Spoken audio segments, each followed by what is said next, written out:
What's up guys, we're here with the PokerWeasel.com professional organizer. We're going to be taking a look at the leak finding and improvement tab. We have the leak finding section on the left, we have the improvement section on the right hand side. First of all, we fill out some basic information, so you might want to actually run several instances of this particular sheet for different parts of our database. So we might have a particular sample that looks at the last 50,000 hands that we played, but then we might want to duplicate this tab and actually monitor our stats over a more recent sample or a larger sample.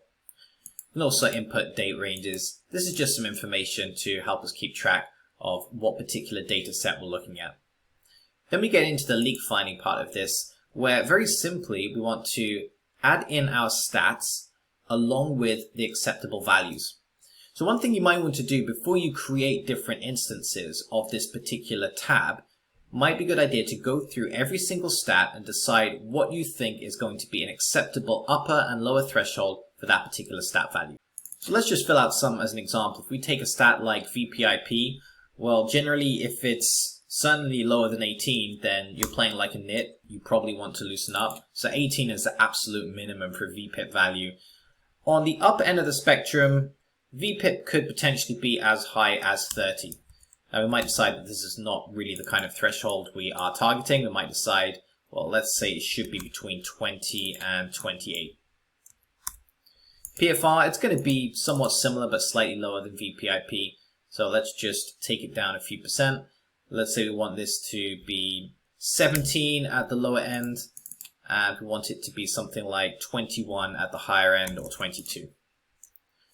VPIP, PFR gap, etc. Let's just fill out a few very basic values just so we can see how the sheet works. So low jack open, that should typically be around 13%. So we could say anything between 12 and 14 is going to be okay. High jack, that's usually around 18%. So we could put between 17 and 19. Cutoff is usually around 27%. But it is a late position scenario, so it's a bit more dynamic than some of the earlier positions. We might find reasons to adjust. So let's say anywhere between about 25 and 30 is going to be acceptable for the cutoff.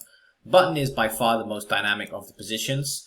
Default RFI range from the button are usually around 48%, but we could be expanding on that based on the opponents in the blinds. So let's say anywhere between 45 and 55 might be acceptable for the button. Notice our thresholds are becoming wider as we deal with later positions.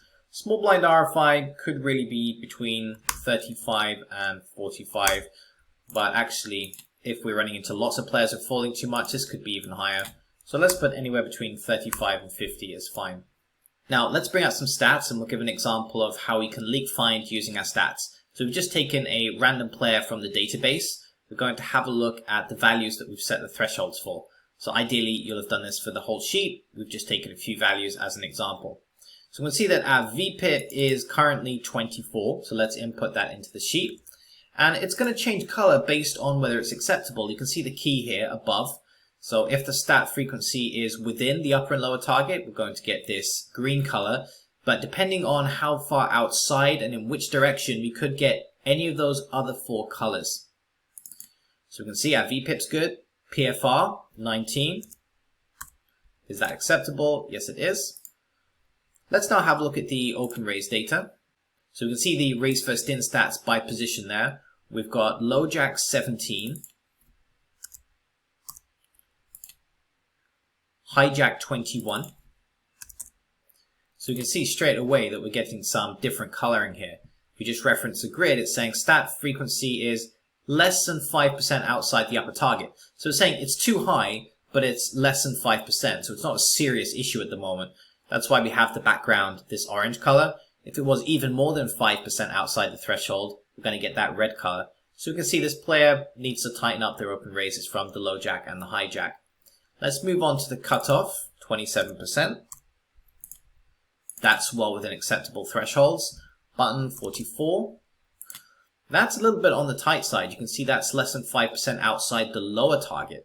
So this player might have some opportunity to increase their button steal aggression.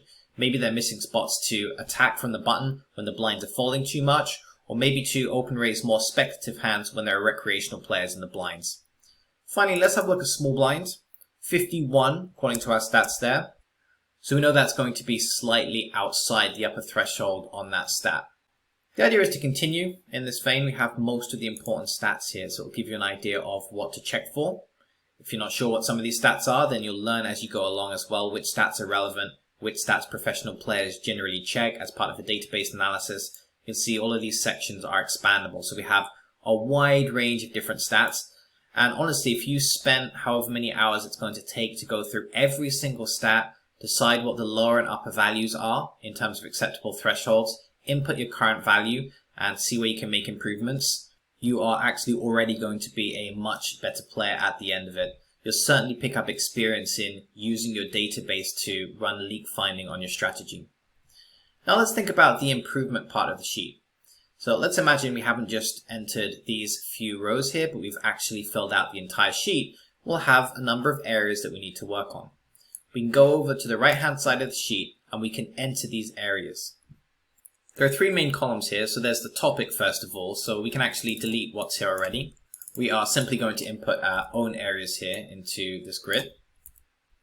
So let's start with our first area. Well, what did we say?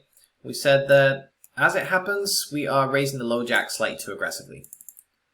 So let's type that, raising low jack too aggressively. We know that we're also raising the high jack too aggressively. In terms of late position, we're not actually raising the button aggressively enough. We are passive when open raising the button. In fact, if we just put button raising here, then we have this comment section over on the right hand side. So we put button raising here, then in the comments we put more information about the problem. We are very passive when open raising the button. We should look for more spots to steal aggressively. Get the idea? You can also make use of the text wrapping option as well, just to make everything look a bit nicer. So again, for these topics, okay, we can put raising low jack too aggressively. There's nothing wrong with that, but we can actually just put raising low jack and raising high jack. In fact, we should put open raising just so it's unequivocal what we're talking about here. So let's actually call that open raising low jack, open raising the high jack. We should do the same for button really, so it's very clear what we're talking about. Then over in the comments section, we can write we are raising the low jack. Let's again put open raising. We're open raising the low jack too aggressively. Same thing here, but for the high jack, we are open raising the high jack too aggressively. Final areas, small blind want to add to our list as well. Small blind raising. So we're maybe slightly over aggro here on the small blind. Probably not a big issue. So sometimes you might put your comments in the form of a question. We're only 1% outside the threshold, and we know it's a pretty wide threshold band, so we're not super sure whether it's a problem. It's going to partly depend on the sample, for example. So let's formulate this as a question. Are we raising or open raising the small blind too aggressively? So that implies that we're going to have to, first of all, answer this question. If yes, then we can think about which hands we're open raising that we shouldn't be. Whereas if no, then problem solved. We don't need to worry about that particular area. So also in the comments, you might list the types of exercise that you'll do to actually work on this specific area. So you might list, for example, we'll do some Flopzilla work on a certain area, or we'll do some work with a GTO solver, we'll do some work with Card Runners EV, we'll do some database analysis. We might write, for example, button raising, post 5 hands on the forum for review. So we post our hands to ask what players think, was our button still okay? Or we might comment on other forum hands where other players have posted their hands. That can also be a good way to work on our game as well, looking at hands that were played by other players. So you get the idea, there's a lot of information we could put in this comment section, including our plan of action for how we're going to work on that specific area. Now we haven't addressed this priority column yet, so you might be wondering what this is for. This is a number between 1 and 10, where 10 is high priority and 1 is low priority. The idea here is to work on the topics in order of priority. Now, what determines the priority of a certain area?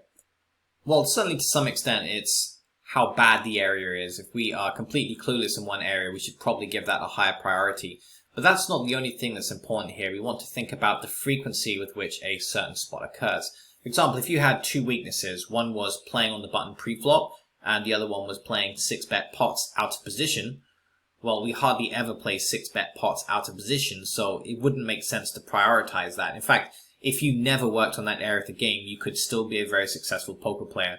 But if you never work on button play pre-flop, that could be the difference between winning and losing in the long run. So really the priority here is driven by the impact on win rate. Whatever costs our win rate the most should be highest priority.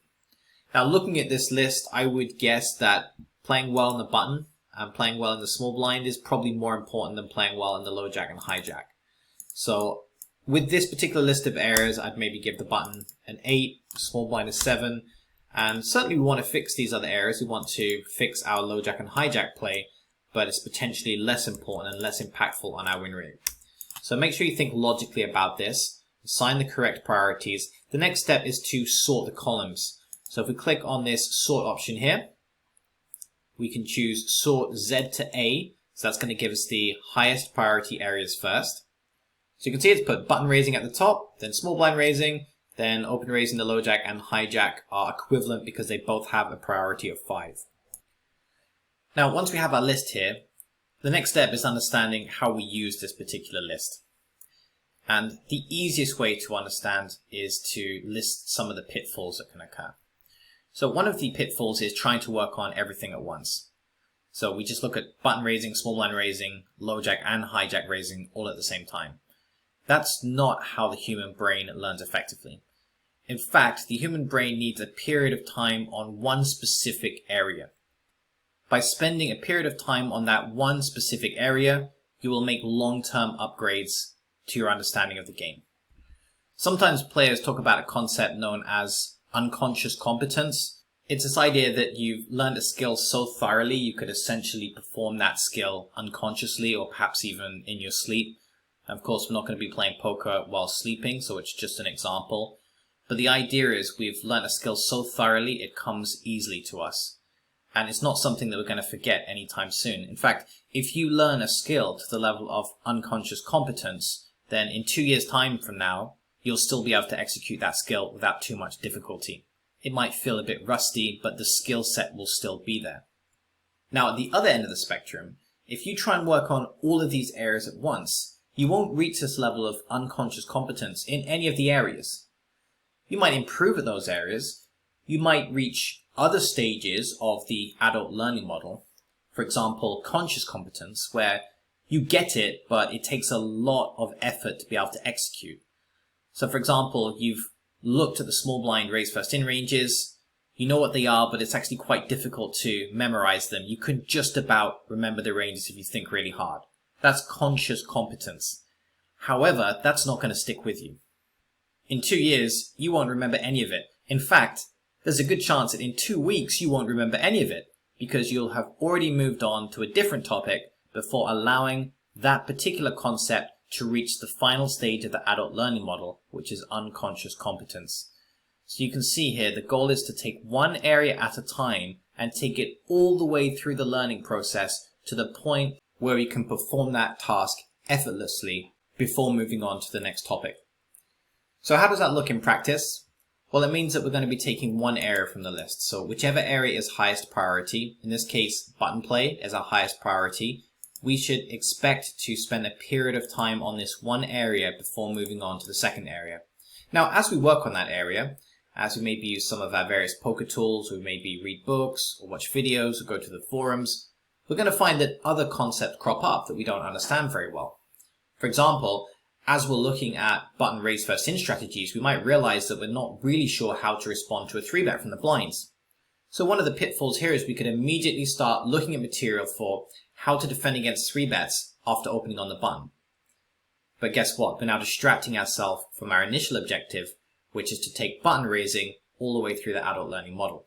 So rather than get distracted, any topics that we want to get more information on, we want to work on, we add them to our list, we assign the priority, then we get to them when we get to them.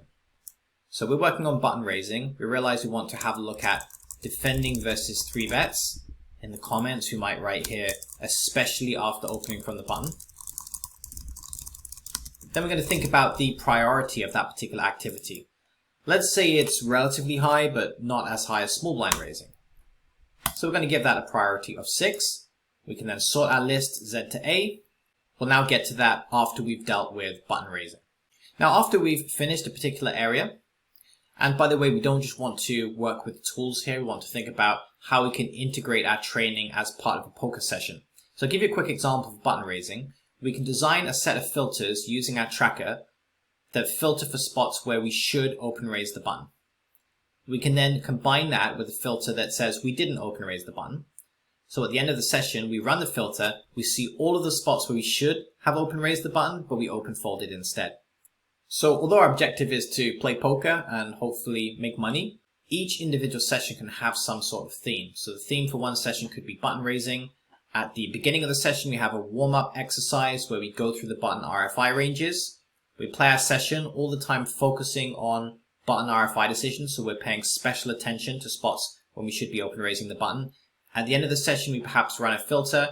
We review our progress. We see which hands we missed or which hands we didn't miss.